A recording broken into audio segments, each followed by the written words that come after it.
Hey, Fairy and Finley here. So, where do I stand on feminism? Well, in modern Western society, it needs to stop. It is obsolete. It has done its job. It is no longer required.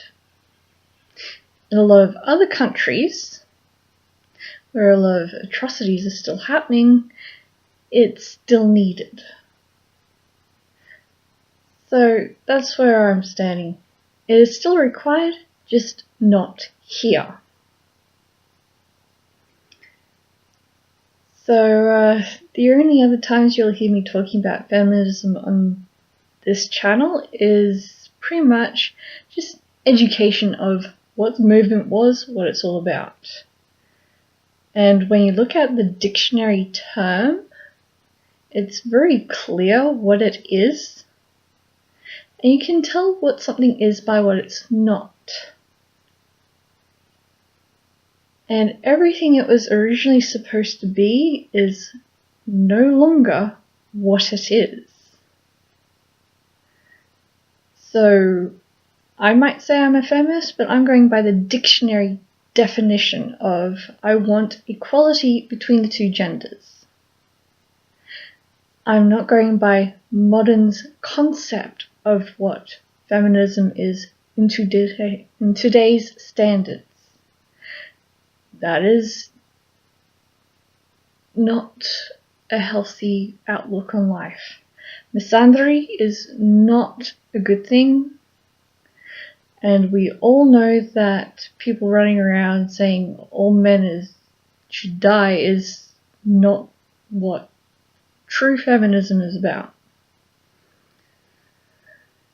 So, misandry is a thing. It's basically an innate hatred of men, and I can't hate men because every time I have a bad experience with men, I have equal amount of bad experiences with women. And for every bad experience I have a good 50 to 100 different good experiences with that gender which override and cancel out those bad experiences. And what is courtesy? That standards have changed. People complain about the door not being held open for. Well, guess what? We don't wear crinolines anymore. We don't need someone to hold a door open for us. Because back then we wore cages, like physical, actual cage around our body, so we physically couldn't get to the door to open it. We don't have that anymore. It's still part of our society to be courteous enough to stop and help another person, which is the whole point of stop and open the door for another person, regardless of gender. That is feminism, and it's actually being acted out. So if you're running around in a crinoline that has a radius of 8 feet, yeah, we're not restricted by our clothes anymore. We're not restricted by society's concept of what is good and virtuous of us. We don't have that anymore in our today's standards with Western society. It's still required in a lot of other countries where women are still fighting for the right to a base level education that we take for granted. And so we've got a lot of people up in arms at the fact that a video game character is half-dressed. Like, seriously, you give me an option between a male character, a female character, of just about any species, and you'll be fairly well certain that I'm probably going to go for an elf hybrid or a dwarf. And with the elf, I'd probably go for the female, because if I'm going to have to look at a character for the next 20 plus hours, I'm going to want to have something that's physically attracted for me. So I'm the demographic in market that's saying, I want sexy billboards of half-naked women posing and holding perfume because it's sumptuous and sexy. Now you can hear how ironic and stupid modern Western feminism is. If you don't want sex to sell things, then stop buying the things that sex is selling. And guess what, ladies? That is all of your cosmetics. That is all of your fashion. That is the entirety of your industries wiped out through advertising. If all the models walked off the scene and went, you know what, you can have your narwhal whales. So now you're hearing how silly things are. Do you really want to see someone who is chronically ill and obese in a bikini selling that? No, you want someone who actually has a healthy physical physique to show off what it potentially can look like on a healthy body. I want that. Most people want that. And you're saying that the mannequins in the windows are too thin.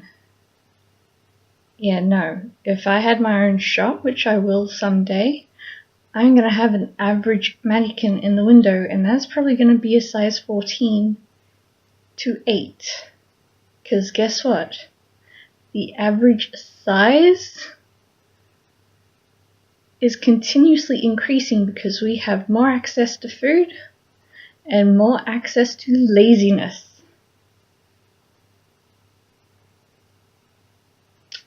And that's basically it. You can have your feminism, but you can't go hating on your brothers, right? You need your brothers. They will happily die for you, for those that have actual physical brothers. I have 3 of them.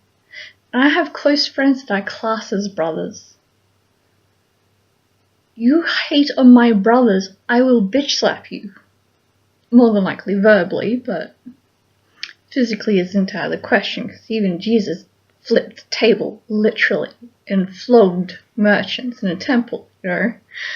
Violence isn't out of the question for me, if you're going to go through the scriptures. Yes, I'm a crazy bitch. So, if you're going to go on a feminist rant, please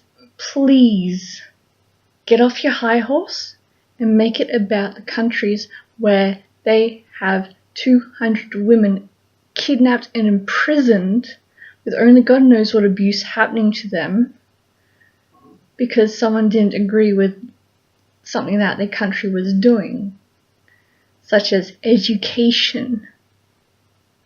You hear that? That's the sound of a real feminist speaking.